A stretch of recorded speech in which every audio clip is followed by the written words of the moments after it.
大阪大学受験リスニングトレーニング Listening section. Good morning, everyone. Today I'd like to present on a topic that sits at the intersection of environmental science and urban policy: bioremediation devices and their role in regulating organic decay in Japanese cities. Specifically, I want to evaluate the ideological foundations that shape how soil restoration policies are designed and implemented. First, let's look at the current status. Bioremediation refers to the use of living organisms, typically bacteria or fungi, to break down harmful contaminants in soil.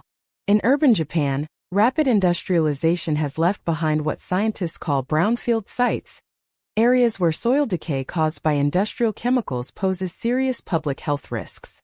As of 2022, the Japanese Ministry of the Environment identified over 3,800 such contaminated sites across major urban centers, including Osaka, Tokyo, and Nagoya. To address these challenges, municipalities have begun deploying compact bioremediation devices, engineered systems that accelerate the natural process of organic decay while filtering out toxic byproducts. These devices can reduce soil contamination levels by up to 67% within 18 months, according to a 2023 pilot study conducted in the Osaka waterfront district. However, a major challenge remains. Despite the technological promise of these devices, their adoption is uneven. The ideology driving urban soil policy in Japan has historically prioritized economic redevelopment over ecological restoration. In many cases, contaminated sites are cured, that is, remediated to a minimum legal standard, only when developers seek to repurpose the land for commercial construction.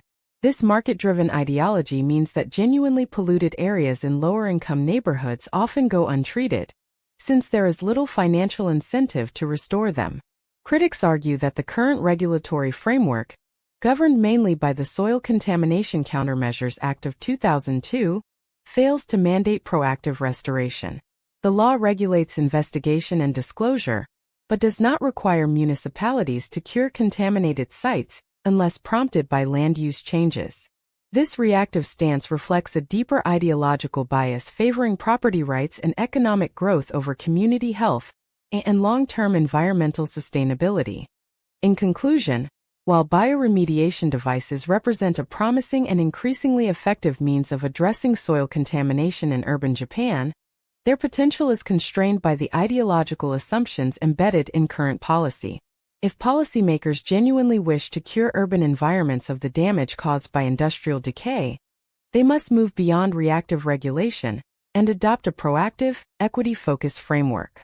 Future policies should mandate systematic site monitoring, subsidize device deployment in underserved districts, and explicitly recognize ecological restoration as a public good, not merely a prerequisite for property development.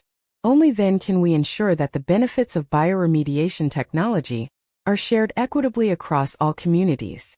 Thank you. Question section.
Answers and explanations.